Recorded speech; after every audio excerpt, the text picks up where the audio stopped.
So moving on to our next speaker, Eric Levine from University of Connecticut Medical School. Picking up the story where Stormy left it, is going to talk about the role of UBE3A and cellular phenotypes of human DUP15Q neurons. And I have a lot of questions for you after Stormy's talk. So.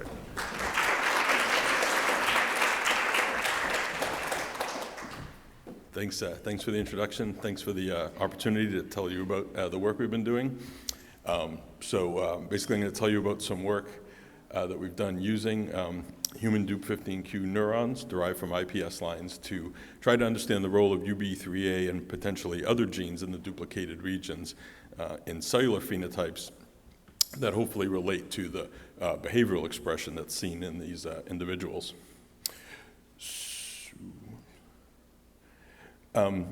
Stormy has already introduced us to the idea of the use of these patient-derived IPS lines to study neurons in vitro. This is an example of some of our cells in the process. These particular ones use this embryoid body differentiation. We also use the monolayer differentiation that Stormy mentioned. The data I'm going to show you is a mixture of both. We pretty much see identical phenotypes using either differentiation protocol. And so using these, Stormy also used a similar figure to introduce the idea that there's both these isodicentric duplications where there's actually 2 extra copies of the region, as well as interstitial duplications where there's 1 extra copy of the region. In both cases, can cause DUP15Q syndrome and these associated features. In general, it's thought that the IDIC triplication, it causes a more severe phenotype, particularly probably in relation to the expression of seizures in these patients. So what we want to do with these lines derived from individuals with either the isodicentric or interstitial duplication is look at cellular phenotypes that may relate to some of the behavioral features, see if there's differences that may relate to the phenotypic differences with these duplications, the role of the dose of UBE3A, which is obviously different in the duplication versus the triplication, and also start to address this question of other genes that may be involved in the region. So these data that I'm going to show you are all pretty preliminary data, all unpublished, but gives you an idea of the direction we're going in and the questions we're trying to answer. One of the first issues before I get into the electrophysiology is we need to think about the composition of the cells that are created from these IPS stem cell lines. So, for example, particularly in relation to epilepsy, we know that alterations in the excitatory-inhibitory balance are probably an important driver in the expression of seizures, as well as some of the other phenotypic characteristics. And that can be because of increased or decreased activity of excitatory and inhibitory neurons, but it can also be just due to a different cellular composition, a different makeup of the cell types. So one of the first things we've done is characterize the composition of the cells in these cultures. So in this example, I'm showing you immunocytochemical staining for a marker for GABAergic inhibitory neurons and a marker for excitatory glutamatergic neurons. In the cultures derived from the typical individuals, we actually get around 70% excitatory neurons and around 20 to 30% inhibitory neurons. Those numbers are interesting because they actually more or less match the composition of excitatory versus inhibitory neurons in the forebrain in situ. But we don't really have a detailed characterization of especially the types of GABAergic neurons that are in these cultures. So we don't know how closely it matches the in situ situation. Although one thing worth mentioning is that the glutamatergic population, we've shown expression of markers specific for both upper layer and deeper cortical layers. So that's relevant to some of the things that Dimitri is seeing in terms of the single cell transcriptome. But really the important point here is that we don't see any differences between cultures derived from either control individuals or individual, in this case, with a isodicentric duplication. So it seems like the composition of excitatory versus inhibitory neurons is fairly similar. We also looked at astrocytes, the glial cells in this population of these cultures. So these are glial cells that are naturally expressed in the differentiation of these cultures. They're not added to the cultures. And we see when we look at the proportion of the total number of cells, around 20% astrocytes as indicated by either of these two markers of astrocytes. And again, the important thing is that we don't see any striking differences between control and Dup15q. So we think we're looking at pretty much a similar composition of cell types, which then allows us to do the functional analysis to see where we can tease out the differences. So one of the things that we've seen previously in work that James Fink did was basically an accelerated maturation of neurons derived from the isodicentric lines. And so here I'm going to show you some data. The control data is from two different control patients, one individual with an interstitial duplication and one individual with an isodicentric duplication. And we're looking at some of the early properties of the action potentials as the cells mature. So at 7 to 8 weeks in vitro, we find that the action potentials in the duplication neurons show an increased amplitude and a decreased width, and you can see that in some of these sample pictures here, both of which indicate an enhanced maturation. So the larger amplitude action potentials are what you see happening normally during development, and the decreased width is also a sign of maturity because it's important because it allows for higher frequencies of action potential firing and better temporal resolution. And both the interstitial and the idics are showing fairly similar increases in the amplitude and decreases in the width compared to the neurotypical control. Interestingly, if we look later on, so closer to 20 weeks in development, these differences are somewhat normalized. And what's happened is that the control cells are basically caught up. So they've now matured over this time to have these larger amplitudes and lower widths and are now fairly similar to what we see in the duplication lines. So this is interesting because we don't know yet exactly what the functional significance of this is, but we're always sort of operating under the idea that some of these changes that occur during critical periods during development, some of the differences in firing patterns can produce changes in the formation of circuits, changes that will then persist well beyond these critical periods. So if you only look at more mature stages, some of these intrinsic differences will be gone, but because they were present at these critical periods in development, they may have caused long-lasting changes in the circuitry that contribute to phenotypes that we see later on. One of the advantages of doing these single-cell patch clamp recordings and looking at these AP characteristics is that in the same cells we can voltage clamp the cells and look at the underlying ionic currents that are responsible for some of these changes in action potential features. So here I'm showing you an example of voltage-gated currents, inward currents that are carried by sodium ions and outward currents carried by potassium ions. And consistent with the changes in AP characteristics, we see that the duplication lines show larger inward sodium currents as well as larger outward potassium currents, which would potentially contribute to the increased amplitude that we saw and the decreased width.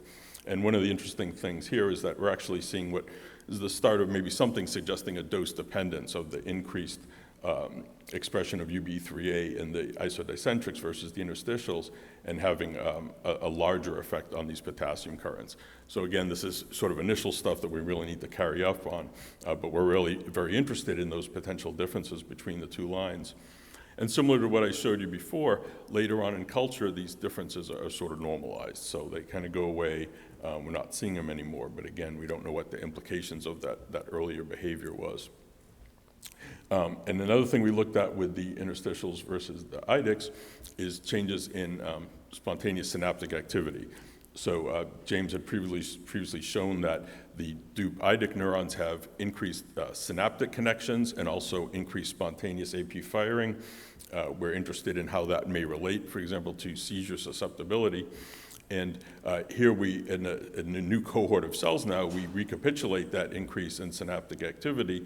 And again, the interstitials are showing sort of an intermediate phenotype. And we don't have a lot of cells in these data sets yet, so we have to be a little careful about making any conclusions, but potentially there's a stronger effect here going on with the isodicentrics, and that might fit in with a more prevalent seizure susceptibility in those individuals. Of course, one of the strengths of using these IPS lines is that they are derived from individuals, and we know there's variability in the phenotype that's seen in the interstitial patients, in the severity of epilepsy and the isodicentrics, et cetera.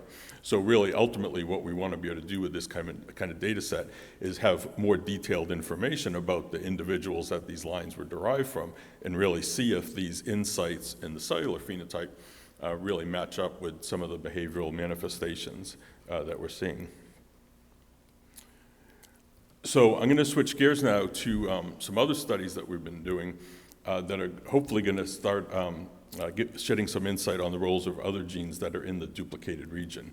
So Stormy actually showed us this picture earlier, highlighting the fact that UBE3A is really the principal gene that's imprinted, and so is the one that's going to be expressed in the duplications that have the maternal duplication as opposed to paternal duplication. So strongly suggested that UBE3A plays an important role. But there are many other genes in this region that are also going to have higher expression in the duplication. And we don't really have a good handle on the importance of those other genes and whether they may represent other therapeutic targets that we'd want to explore. So we're starting to approach this question through the use of the ASOs, antisense oligonucleotides, that Stormy mentioned. In fact, this was part of one of the figures she showed. And so this is using an antisense oligonucleotide, an ASO, targeted to UBE3A. And what we show that is compared to an untreated control and compared to treatment with a scrambled ASO that doesn't recognize UBE3A. The ASO targeted to UBE3A causes a reduction in UBE3A expression that pretty much brings it down to the level of a typical patient. So this is a tool now that we can use to restore UBE3A levels to normal and see how that affects the cellular phenotype that we're looking at. And we know that it's particularly important to bring UBE3A down to normal levels and not below, because if we reduce UBE3A levels below normal, we're basically creating a model of Angelman syndrome, and we know that loss of UBE3A in Angelman syndrome has its own host of associated cellular phenotypes. And so, as an example of this, one of the most prominent phenotypes that we see in the Angelman syndrome neurons, and this is also work that James Fink published, is that Angelman neurons have actually more of an immature phenotype, and one of the characteristics of that is they have a more depolarized resting membrane potential compared to control neurons. And James showed that if you treat the control neurons with an ASO to knock down UBE3A, you can produce that same depolarized resting membrane potential. So in this new cohort of cells, we find that, again, this matches what James showed before, that DUP15Q neurons do not show an altered resting membrane potential during development. They pretty much look like control cells. And when we treated with the ASO against UBE3A, we did not affect the resting membrane potential. So this is actually sort of a nice functional validation that we're not knocking out UBE3A because we haven't affected the RMP. And in fact, one of the interesting things about this data is that UBE3A here was probably only reduced to about 50%, maybe even a little less. It wasn't completely knocked out, but just that loss of UBE3A was enough to affect the resting membrane potential. So it puts more sort of validity in the result here, where we're not seeing any change in the dupe neurons. So in contrast now, if we look at the robust increase in spontaneous synaptic activity, and now this is all going to be in IDIC patients that we're looking at in this data, a robust increase in the frequency of spontaneous synaptic activity that's basically completely reversed by treatment with the ASO against UBE3A. So this is actually treatment that we're knocking down UBE3A levels to control levels for several weeks before doing the recording. So it actually gives a chance for some of these things to normalize. As we've shown previously, the amplitude of synaptic currents is basically not different in the dupe lines and not affected by the ASO, but a really striking reversal of this increase by treatment with the UBE3A antisense. So this certainly suggests that UBE3A is necessary, the increase in UBE3A is necessary for this change in synaptic activity. it doesn't necessarily mean that it's sufficient. So it does not rule out a contributing role of other genes. And so that's one of the things that we want to continue to pursue, is what other genes could play a contributing role to this phenotype. Another aspect of that phenotype that I mentioned, the dupe neurons, is an increase in spontaneous action potential firing. So this data on the left is James's data, and shows that in the dupe 15q lines, compared to controls, also compared to Angelman, and also as a really nice control compared to the paternal duplication that does not cause the syndrome, the dupe 15q neurons have a much higher rate of spontaneous action potential firing than any of those other control groups. And now in this new cohort of data, these dupe 15q neurons also show increase in spontaneous action potential firing. And in this case, actually, again, a small data set, but treatment with the antisense against UBE3A not only eliminated the increase, but maybe even brought the firing below the level that we've seen in control cells. So I'm not sure how robust that finding will be. It could suggest that maybe we actually are reducing UBE3A levels a little bit below control in these experiments, and so we'll have to see. So it's hard to say because there's a fair amount of variability. So whether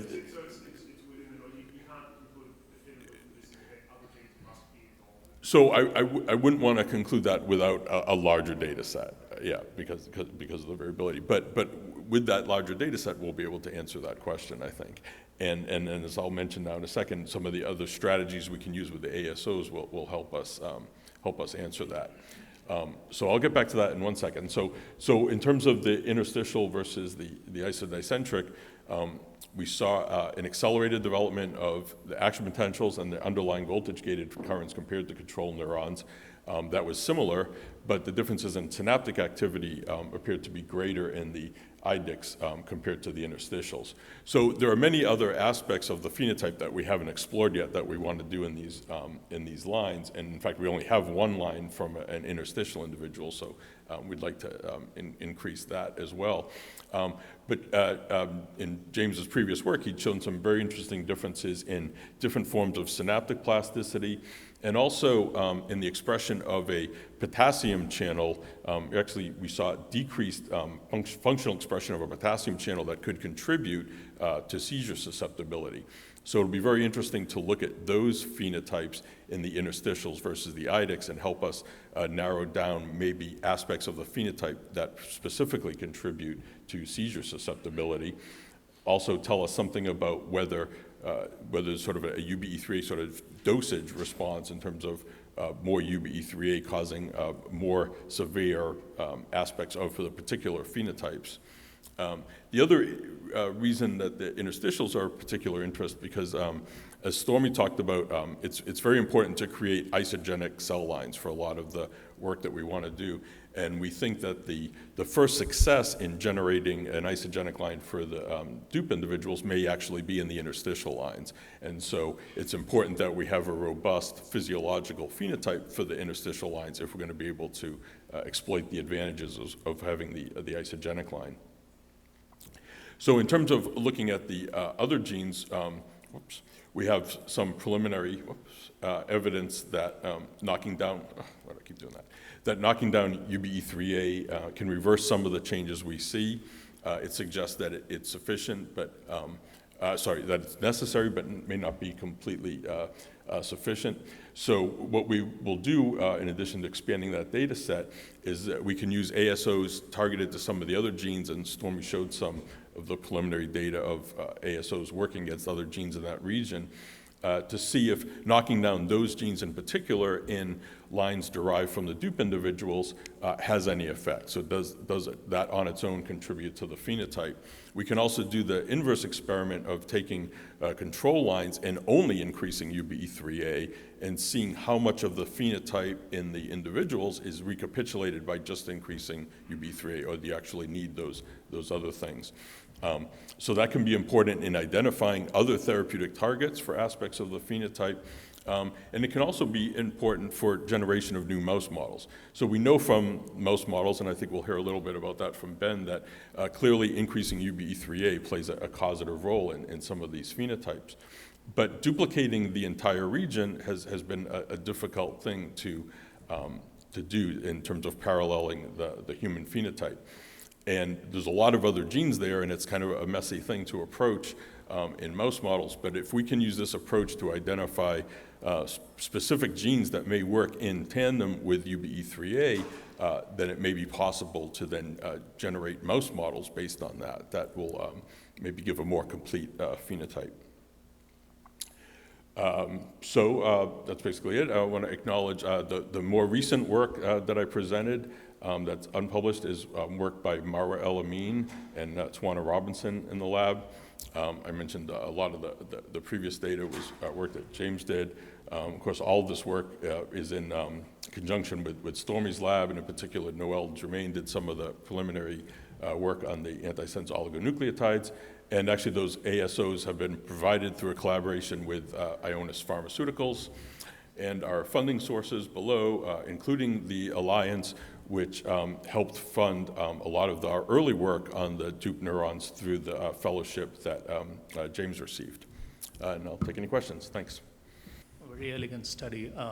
When you talk about the synaptic activity going up, what synaptic activity are you referring to? Is it inhibitory? Is it excitatory? Are you able to separate the two? Sure, and I should have said the question is what kind of synaptic activity were we looking at? So that was all excitatory synaptic activity. We also have been characterizing inhibitory synaptic activity. I didn't have that data present, but that was all glutamatergic-driven excitatory activity. And the action potential firing going up is also pyramidal-like cells, or are they? So in terms of the cell types, we can see pyramidal-like cells in the culture. We basically record all the neurons. For some of the phenotypes, especially for the Angelman neuron, we classify the cells, roughly according to the morphological phenotype. So pyramidal versus bipolar versus multipolar cells, and the phenotypes that we see were consistent across all those cell types. So we don't have any evidence right now that there are particular types that are affected or not. The GABAergic neurons are a significant but a minority part of that population. So they're certainly being sampled, but because we haven't specifically isolated those, I can't say how much of the phenotype is also carried or maybe importantly expressed by GABAergic neurons. That's also a sort of future direction. Great, thank you. One more question. Just remind me, how does the DIV correlate to the age of a rodent in vivo? Can you just clarify that? So how does it really? Yeah, so the question is, how do we relate DIV to rodent age in culture? It's difficult to say. These neurons, I think, are relatively more immature than what you'd see at a similar stage of rodent neurons. But there's not a lot of good parallels where rodent neurons were grown from the same starting point, right? So if you take rodent neurons that are embryonic, typically they're late embryonic stages and grown in culture, they achieve a maturity after several weeks that we don't see until several months for the human neurons. But they're not starting from the same position. So I think there is a delay, a slower development of the human neurons, but it's hard to match up exactly how it relates to that. So do you think this is more like a phenotype or the morphological development of a human neuron? Would it correlate closer to the human condition? So I mean, generally in terms of the transcriptome that's been looked at, these neurons, they're probably mid to late, gestational, ages of human embryonic neurons. And as they develop in culture, even over the course of several months, they're probably not getting much beyond that sort of maybe early postnatal stage at the best. The organoids may be a way of maybe looking at some of that prolonged maturity a little bit better. Thank you. Following up with that question, there is a transcriptomic analysis of neurons after 12-week differentiation in culture in the Gage lab, suggesting that probably is equivalent to 22 weeks post-gestation. So that's kind of the maturity of the cell. So I have two questions. One is there a correlation between the data that you see and puncta or protrusions in the cells? And have you characterized deeply those puncta? So the protrusions from the dendrites, yeah. So I didn't present any of that data. That's some work that, that our collaborator, Les Lowe did, and Judy Bloom is the student who did some of that work. And so she does see changes in the protrusion density or supposed spine density that matches what we see with the recording. So in fact, Angelman neurons show a deficiency in neurite branching and protrusions, and the duplication line shows an increase in those. We haven't really characterized those protrusions in terms of mature versus immature spines. I think a lot of them are probably still immature. So we haven't done that level of analysis. But in general, a significant part of the increase in spontaneous activity we see probably reflects an increased density of synapses. And the second question is, Stormy saw before that with ASOs for UBE3A, doesn't seem to be changes in other genes. Have you done similar studies or go deeper at the protein level to see whether changes in the levels of UBE3A may actually affect neighboring genes? Yeah, so that's a good question, and we haven't yet looked at expression at the protein level of what may be changing in terms of the treatment.